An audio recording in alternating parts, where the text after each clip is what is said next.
I think not only can they live together, they have to live together, because without the two of them, you're going to have some really severe problems in any firm that's R&D intensive, innovation based, whatever, however you want to put it. So I started the session this morning with two claims, and the first claim is completely uncontroversial, so we didn't spend any more time on it, which is simply that innovation is required at a pretty rapid rate these days in all high-tech firms and many other firms.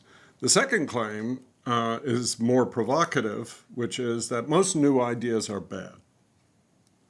And that's actually empirically supported in virtually every study of R&D or innovation that I'm aware of. So if you look, for example, at the product design firm IDEO, right down here in downtown Palo Alto, they come up with thousands, literally thousands of product design ideas every year. Only a handful, I'm talking a few dozen, make it to market. And the philosophy of that firm is that they realize that most new product designs are flawed. I mean, bad is a strong word, and I use it to be provocative, but most new product designs are flawed in some serious way. And as the philosopher Karl Popper said a long time ago about scientific theories, the idea behind the scientific methods of testing is to kill off bad ideas before they kill us off. And so, on the one hand, claim one, we need innovation. Claim two, most new ideas are actually bad. So how do you combine them? Because you've got to combine them. And the reason you've got to combine them is because entrepreneurs must, in order to be effective, must worry about two kinds of error, not just one kind of error. You mentioned one, the danger of criticism killing off creativity points to type 1 errors, which is essentially not generating or not taking up good ideas, good new ideas, which would be breakthroughs or at least substantial improvements, either in products or processes that firms are involved in.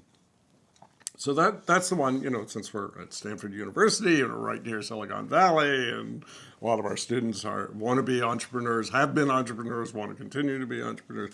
That's the one we tend to focus on. That's the one that's pointed to by the concern about criticism killing off creativity. But there are also type 2 errors. A type 2 error is the accepting of a bad idea. And this, since entrepreneurship by definition involves uncertainty, and innovation by definition involves uncertainty, you don't know. I don't know. Nobody knows whether the idea that's being kicked around the table is actually going to turn out to be fruitful, to create value. We think it will, but we may not be very good judges of it, especially if we're the ones who actually came up with the idea. People are notoriously badly calibrated. I mean, everybody. It's very tough to be tough-minded about your own ideas. It's easier for me to be tough-minded about your ideas and for you to be tough-minded about my ideas. But my own ideas are like my mental children. I have two real children whom I love and nourish and cherish. Well, my mental ideas I love and nourish and cherish. I have never met anybody at the GSB or Stanford University or any other elite university I've ever been to that actually likes their ideas being criticized.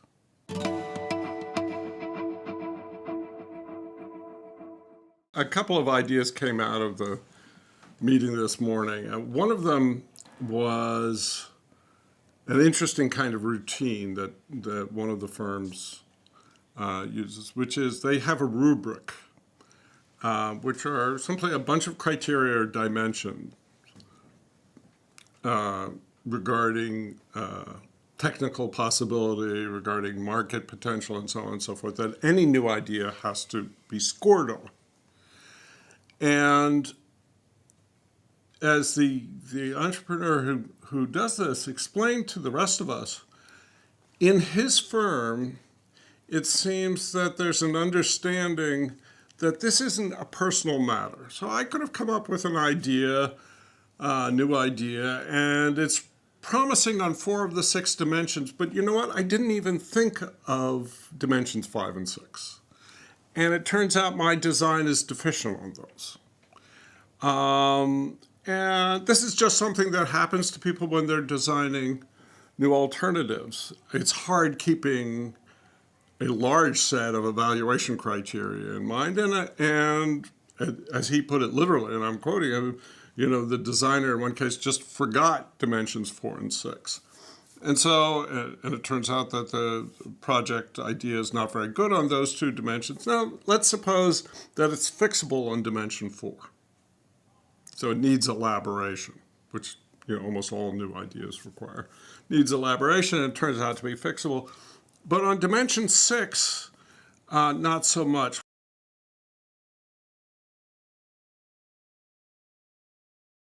The ego and personality of the proposer, and more toward the nature of the problem itself. And when people's attention shifts to the nature of the problem rather than to the person, then temperatures can cool down and you can focus on what needs to be done. A good criticism will help the problem solver figure out why they're stalled and what they can do about it. A global criticism of this is no good doesn't actually provide directive feedback of, well, okay, so what is it that I need to fix, and do you have any thoughts about how I might go about fixing it? Now, of course, if I come up with a really terrible idea, in that context, if it's a really terrible idea and the organization's under a lot of time pressure, competitive pressure, it may be that, frankly, what you just got to do is pull the plug on that idea, on the project associated with it. And in that context, good feedback is fairly blunt.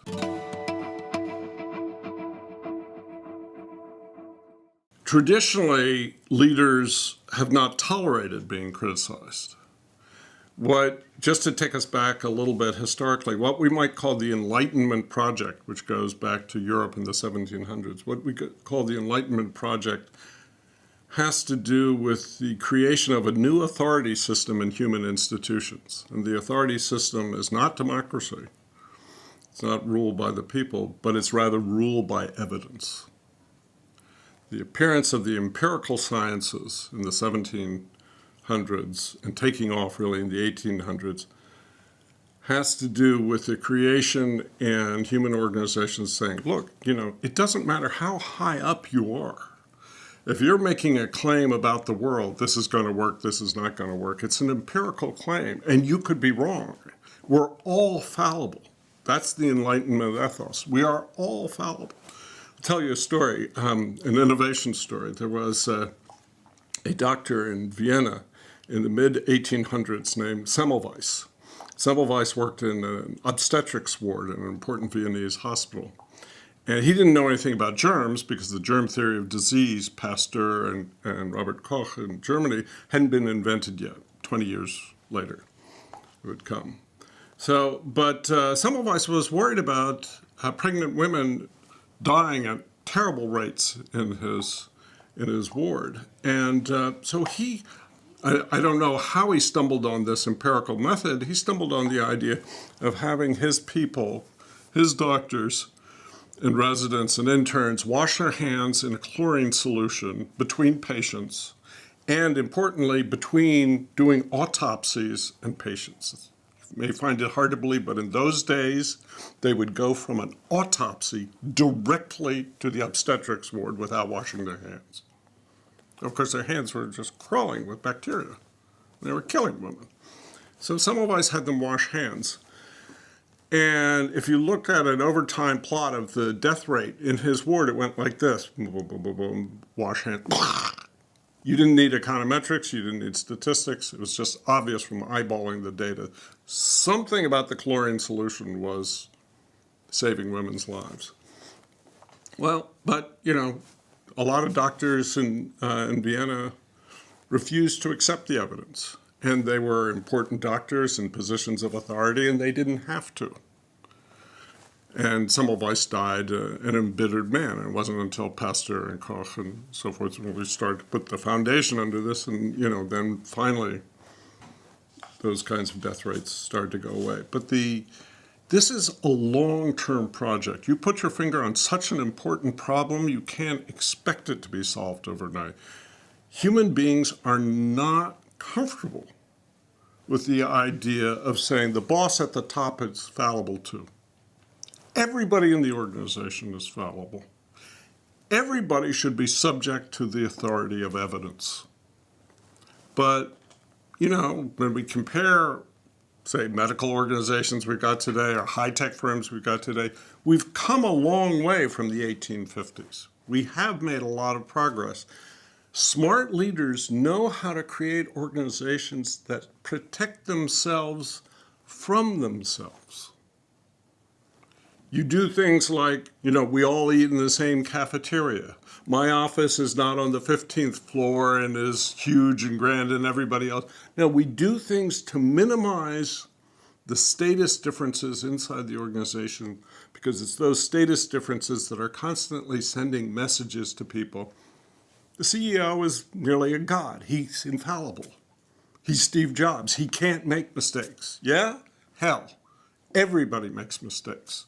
And when you're a leader of an organization, if you don't create the kind of organization that will correct your errors, you could lead your firm right over a cliff.